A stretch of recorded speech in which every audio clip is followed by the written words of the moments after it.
हैं तो बाबा साहब अम्बेडकर की देन है।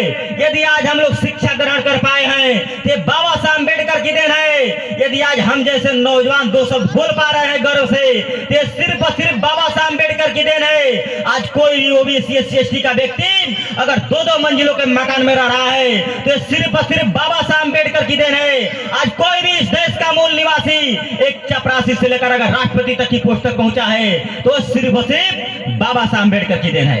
तो साथियों, मेरे देश के मूल निवासियों, बाबा साहब अम्बेडकर विश्व के 6 विद्वानों में से प्रथम स्थान के विद्वान थे। बाबा साहब अम्बेडकर के पास 32 डिग्रियां, 9 भाषाओं के ज्ञाता थे, अर्थविदा शास्त्री थे। इतने बड़े विद्वान होकर के बाबा साहब अम्बेडकर ने भारत के संविधान को लिखने का काम किए।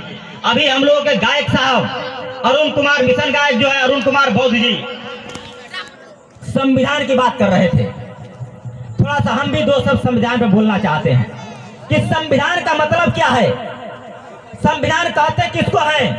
संविधान का मतलब जो 5000 साल की मनुस्मृति थी उसको हटा करके इस भारत सरकार ने ऐसा एक नियम कानून स्वीकार किया जो समता, स्वतंत्रता, न्याय, बंधुत्व पर आधारित, जो सभी जाति धर्म के लोगों को समानता से जीने का अधिकार देता है। ऐसे संविधान को आज लागू हुए आजादी के 73 साल हो गए।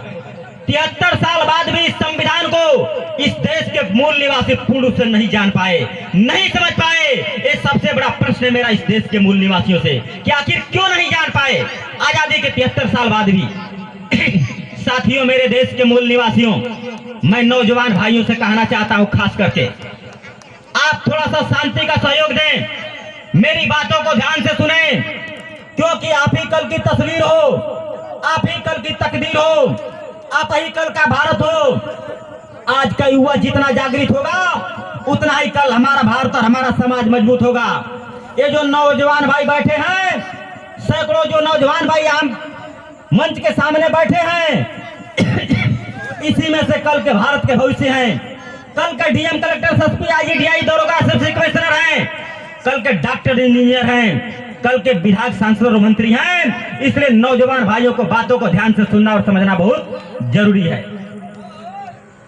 साथियों, नौजवान साथियों, मेरे देश के मूल निवासियों, मैं आपके बीच में इस भारत के संविधान को लेकर आया हूं।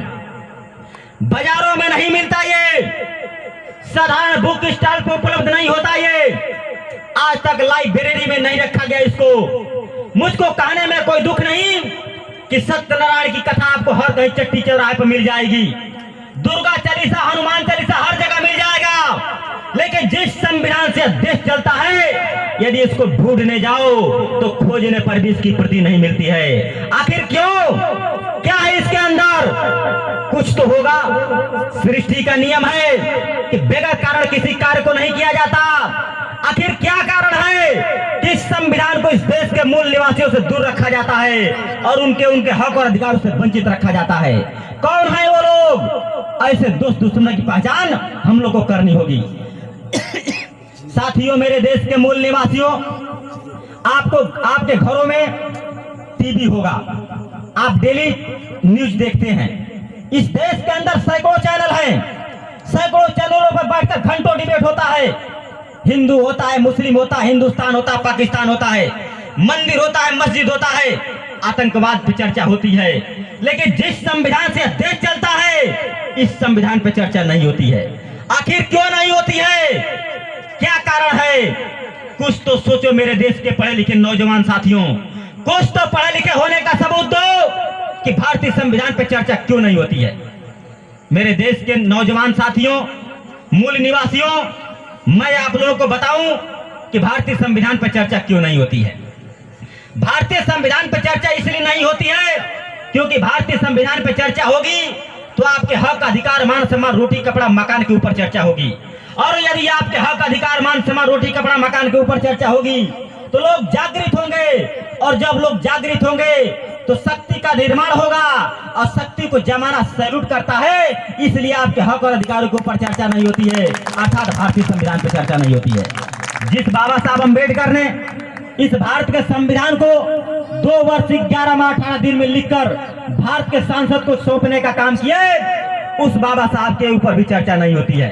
लेकिन कोलंबिया जैसे यूनिवर्सिटी ने बाबा साहब अम्बेडकर को सिंबल ऑफ नॉलेज से सम्मानित किया, और के राष्ट्रपति बराक ओबामा ने कहा कि डॉक्टर अंबेडकर का दुर्भाग्य जो भारत जैसे देश में पैदा हुए, यदि वो अमेरिका में पैदा होते तो हम उनको सूर्य कहते, सूर्य से नवाजते।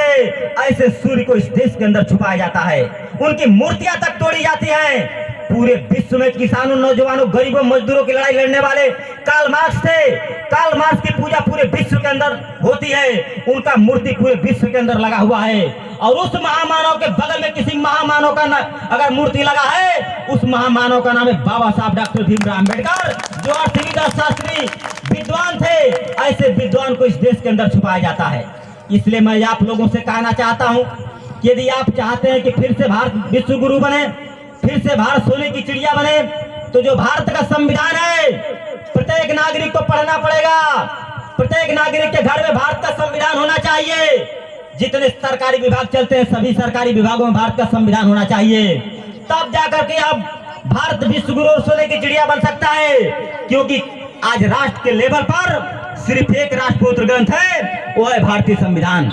क्योंकि कोई भी व्यक्ति किसी भी धर्म को किसी भी आस्था के साथ यदि उसको मानता है तो उसको मानने के लिए भारत का संविधान आजादी देता है। इसलिए राष्ट्र के लेवल पर सिर्फ एक राष्ट्रपुत्र ग्रंथ है, वो है भारतीय संविधान। साथियों, मेरे देश के मूल निवासियों, इस संविधान को 9 अगस्त 2018 को पार्लियामेंट के सामने आरएसएस के लोगों ने जलाने का काम किया, इसके प्रतीक को जलाने का काम किया।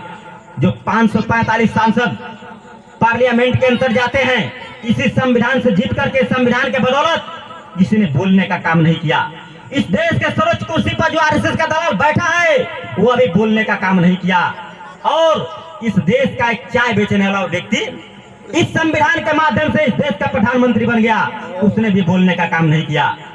तो हम जैसे नौजवानों ने अमरजीत बेन, अनिल क्रांति, प्रमोद राव बिल्सन, योगेंद्र लखपाल, शशि बिंदु सर जैसे लोगों ने बरेसर धरती से लेकर गाजीपुर जिला और गाजीपुर से लखनऊ और लखनऊ से जंतर मंतर पार्क पे धरना दिए, आंदोलन किए। उसमें भीम आर्मी भी साथ में थी। तो आरएसएस के 3 लोग पकड़े गए, 3 लोग आरएसएस के पकड़े गए हैं। श्रीनिवास शुक्ला, संतोष शुक्ला, अभिषेक पांडे, ये तीनों जेल में हैं। जो संविधान पर उंगली उठाने का काम करते हैं, ऐसे देशद्रोहियों को फांसी होना चाहिए। मेरे देश के मूल निवासियों,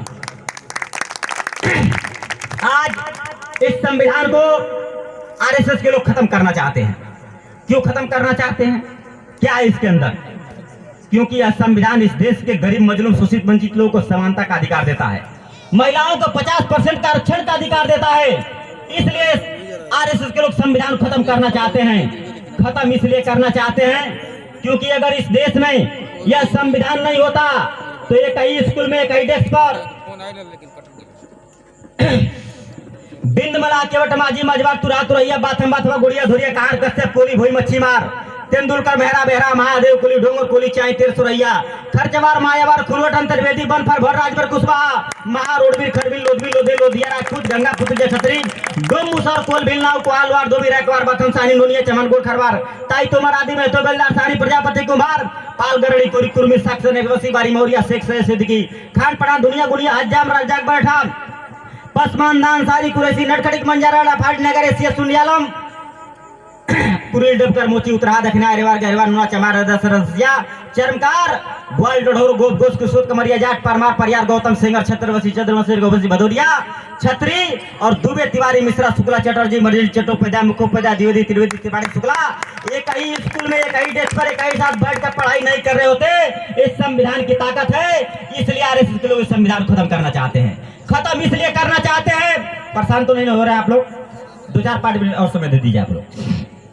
खत्म इसलिए करना चाहते हैं आरएसएस के लोग क्योंकि जब बाबा साहब अम्बेडकर 26 नवंबर 1949 को इस भारत के संविधान को लिख करके भारत के सांसद को सौंपने का काम किए, और जब सौंप कर आए तो अपने रूलिंग चेयर पर जब बाबा साहब अम्बेडकर बैठते हैं तो उनके आंखों से आंसू आ रहा था। बाबा साहब रो रहे थे। ध्यान दीजिएगा, संविधान खत्म क्यों करना चाहते हैं आरएसएस के लोग? जब बाबा साहब रो रहे थे, उनके निजी सचिव थे श्रीकांत शास्त्री जी, वो सोचे कि बाबा साहब